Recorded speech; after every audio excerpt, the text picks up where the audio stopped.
श्री स्वामी समर्थ अवधूत चिंतन श्री गुरुदेव दत्त. श्री स्वामी समर्थ. स्वागत आहे तुम्हा सर्वांचं आपल्या मराठी यूट्यूब स्वामी संदेश वस्तू टिप्स या चॅनलमध्ये. स्वामी महाराजांच्या कृपेने तुमच्या सर्व चांगल्या इच्छा पूर्ण हो ही स्वामींच्या चरणी प्रार्थना करते आणि आज या नवीन व्हिडिओला मी सुरुवात करते. आता महाराष्ट्रात सर्वात जास्त यात्रा म्हणजे भैरोबा यात्रा चालू आहेत. हनुमान जयंतीपासून ते कालाष्टमीपर्यंत प्रत्येक गावामध्ये यात्रा चालू असतात आणि चैत्र महिन्यामध्ये सर्वात जास्त यात्रा चालू असतात. आणि त्यात जास्तीत जास्त यात्रा म्हटले की भैरोबांची यात्रा. प्रत्येक गावामध्ये भैरोबा असतोच.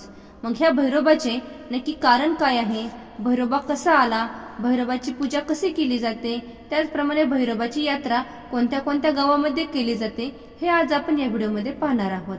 त्यामुळे तुम्ही हा व्हिडिओ शेवटपर्यंत नक्की पहा. चॅनलवरती नवीन असाल तर सबस्क्राईब करा आणि असेच माहितीपूर्ण व्हिडिओ पाहण्यासाठी बेल आयकॉनलाही प्रेस करा. येळकोट येळकोट जय मल्हार, ज्योतिबाच्या नावानी चांग भलं, भैरोबाच्या नावानी चांग भलं असे गजर लोकांच्या कानी पडतात. गावच्या गावाला लहान थोरांच्या आवाजानं दुमदुमदुम निघालेली असती. आता यात्रा जत्रा म्हणजे महाराष्ट्राची सर्वात सुंदर लोकसंस्कृती. गावाकडे कुठल्याच उत्सवाचा आनंद यात्रेपेक्षा मोठा नसतो. हजारो गाव आणि त्यांचे शेकडो ग्रामदैवत, पण ग्रामीण भागात एका देवाची यात्रा जास्त फेमस आहे, ती म्हणजे आहे ग्रामदैवत भैरोबा. भैरोबाच्या नावाने चांग भला या नावाचा गजर प्रत्येक गावामध्ये आता चालूच आहे. चैत्र महिन्यामध्ये प्रत्येक गावामध्ये भैरोबाची यात्रा चालू झालेली आहे.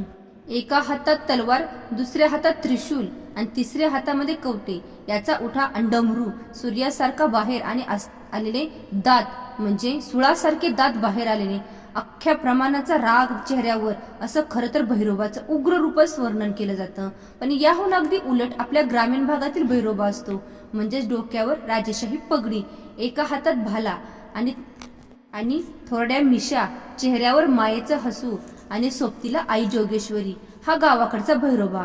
लोकांना देव कमी आणि आपल्या घरातला भुरक्यात जास्त वाटतो. ज्या गावात जोगेश्वरी आईसोबत देवळात रजमान असतो त्या गावात त्याची जोगेश्वरी आईचं लग्न लावलं जातं. पण मंडळी, भैरोबा महाराष्ट्रातल्या निम्म्यापेक्षा जास्त गावांचा देव आहे. आणि आज आता आमच्या सरकोली गावातीलही कालाष्टमी दिवशी भैरोबाचे लग्न लागणार आहे. या दिवशी आमची कालाष्टमीचे दुपारी 12 वाजता लग्न लागणार आहे. भैरोबा महाराष्ट्रातल्या निम्म्यापेक्षा जास्त गावांचा देव कसा झाला, काय आहे भैरोबाच्या जन्माची कथा, काशीचा काळ भैरव पुढे जाऊन गावकऱ्यांचा भैरोबा कसा झाला, हेच आपण आजच्या व्हिडिओमध्ये जाणून घेणार आहोत. अशी खंड या पौराणिक कथानुसार किंवा ग्रंथानुसार एकदा विष्णू आणि ब्रह्मा यांच्यात वाद सुरू होता. सगळ्यात श्रेष्ठ कोण, दोघे हार मानायला तयारच नव्हते. पण शेवटी नराध मुलींनी त्यांचा हा वाद ऐकून त्यांना महादेवाकडे जाण्यास सांगितले. मग दोघेही महादेवांकडे गेले आणि दोघांमध्ये श्रेष्ठ कोण हे सांगण्याची विनंती केली.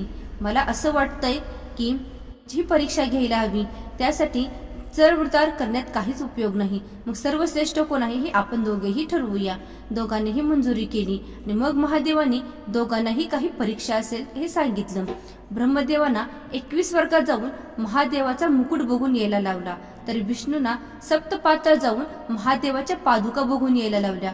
परीक्षा ऐकायला फार सोपी होती, पण पूर्ण करायला तितकीच कठीण होती. हे फक्त महादेवांनाच ठाऊक होतं. तिकडे ब्रह्मा आणि विष्णू दोघेही आपापली परीक्षा पूर्ण करायला निघून गेले. भगवान विष्णू सहस्त्र योजनात वेगाने पातळ जात होते. आता हे सहस्त्र योजन म्हणजे काय, तर पुराण काळात योजन म्हणजेच त्यांना अंतर मोजण्याचे वैदिक एक होतं. विद्वानांच्या मते एक योजन म्हणजे 13 ते 16 किलोमीटर. अशा 1000 योजनांच्या गतीने श्री विष्णू पातळ जाऊन होते. पाताळात पोचल्यानंतर त्यांना पाताळखंड भेटले. त्यांनी विष्णूंना पाताळात का आलात म्हणून विचारलं, तर भगवान विष्णूंनी घडलेली सगळी हकीकत पाताळकरांना सांगितली.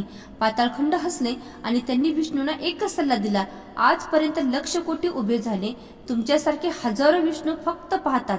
महादेवाच्या पादुका पाहण्यासाठी गेले पण परत आलेच नाहीत आणि तेच विष्णूचा अहंकार संपला. हा देवांपेक्षा कोणी सर्वश्रेष्ठ कोणी असू शकत नाही हे विष्णूने समजून चुकलं आणि ते परत महादेवांकडे आले. परंतु अजून ब्रह्मदेव काही परत आले नव्हते. ते पहिल्या स्वर्गातच गेल्यावर तिथे त्यांना कामधेनू आणि केतकी भेटल्या. ब्रह्मदेवाने त्यांच्याकडे मुकुट असून काही दूर त्यांची विचारणा केली तर केतकी आणि कामदेव यांनी ब्रह्मदेवांना उत्तर दिलं की आयुष्यभर जरी फिरलात तरी तुम्ही कधीही 21 वर्गात पोहोचू शकत नाही, कारण तुम्ही फक्त एक ब्रह्मांड पार करून पाहिलेलं आहे.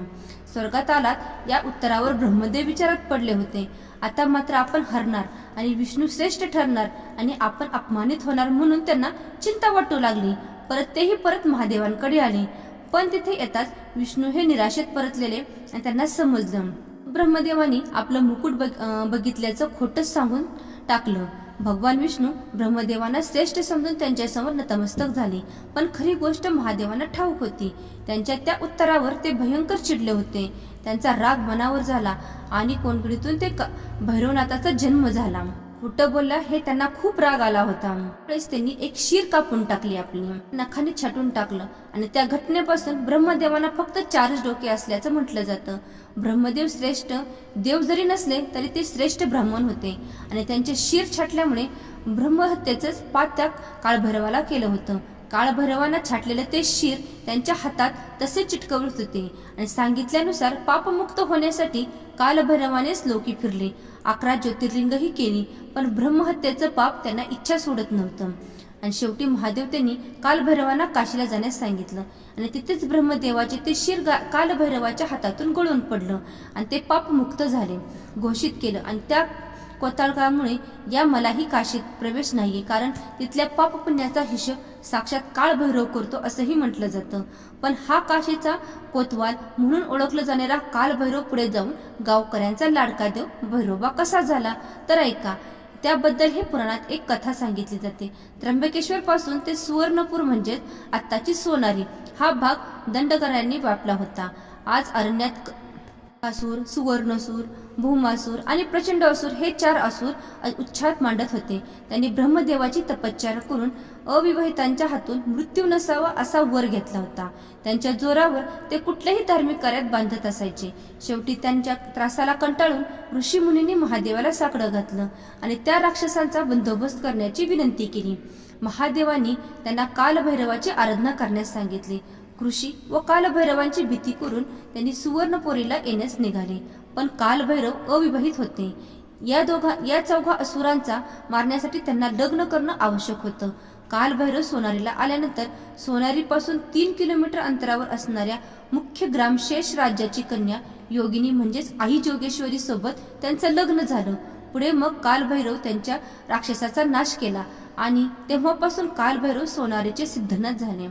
पुढे त्या सोनारीचा सिद्धनाथ आपल्या भक्ताच्या पोटासाठी प्रेमापोटी त्या सोनारीला सिद्धनाथ झाला आणि म्हसवडला त्याचं झालं. आणि मान तालुक्यामध्ये नेहमी दुष्काळ असायचा. धनगर मंडळी आपली मेंढरं घेऊन गावातून निघायची. पुढे ती दुष्काळ संपल्यावरच परतायची. असा गोजा धनगर नावाचा एक सिद्धनाथाचा भक्त होता. त्याची सिद्धनाथावर एकदम कृपा होती आणि त्याच्या खूप सिद्धी होती आणि सिद्धनाथावर अपशब्द उठायचे. सिद्धनाथाला निवड टाकून भाकर खायची आणि आपली मेंढर घेऊन जायचा. गोजा धनगराचा दिनक्रम पुन्हा दुष्काळ संपला की आपल्या वाटेने परत निघून जायचा. अनेक वर्ष गोजा धनगर आणि त्याची प्रथा पाळली, पण पुढे तो म्हातारा झाला आणि आपण आपल्या सिद्धनाथाला मुक्त की काय म्हणून त्याचा जीव खाऊ लागला. एक दिवस आपले घुंगरे खांद्यावर टाकलं आणि मेंढर घेतली आणि तो शोधायला लागला. आता ती माझी शेवटचीच वारी समज, यापुढे माझा नियम नाही म्हणून रडत बसला आणि सिद्धनाथाला हात जोडले आणि त्या आपल्या पावली परत निघाला. वाटेत तो झाडाखाली एक मेंढर विसाव्यासाठी थांबला होता. आपल्या लेकरांची दया आली आणि त्यानं गोंजाच्या स्वप्नात येऊन सांगितलं, तू जर सोनारीला येऊ शकत नाही तर मी तुझ्यासाठी तुझ्याबरोबर म्हसवडला आता येत आहे. आता तू उठल्यावर तू सरळ चालायचं, मागं वळून बघायचं नाही.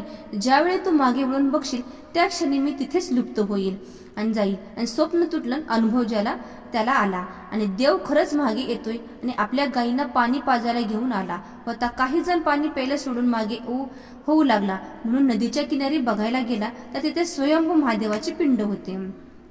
ठिकाणी बसून त्याने हात जोडले आणि त्या जवळची पिंड बसून पिंड कशी काशी विश्वेश्वराची होती आणि त्या पिंडीच्या संरक्षणासाठीच तिथे सिद्धनाथ आणि जोगेश्वरी आले. पुढे त्या दोघांचं भव्य मंदिर तिथे तयार झाले आणि गाव म्हसवड म्हणून ओळखलं जाऊ लागलं. असे सांगितले जाते की खरसुंडीच्या सिद्धनाथाची एका भक्ताला सिद्धी करताना दृष्टांत दिला आणि दुसऱ्या दिवशी त्या गायीला कालवड झाली आणि त्या गायीच्या कच्च्या दुधाचा खरवस घेऊन त्यातून 2 लिंग निर्माण झाली, म्हणून त्या गावाला खरसुंडी सिद्ध खरसुंडी असे ओळखले जाते.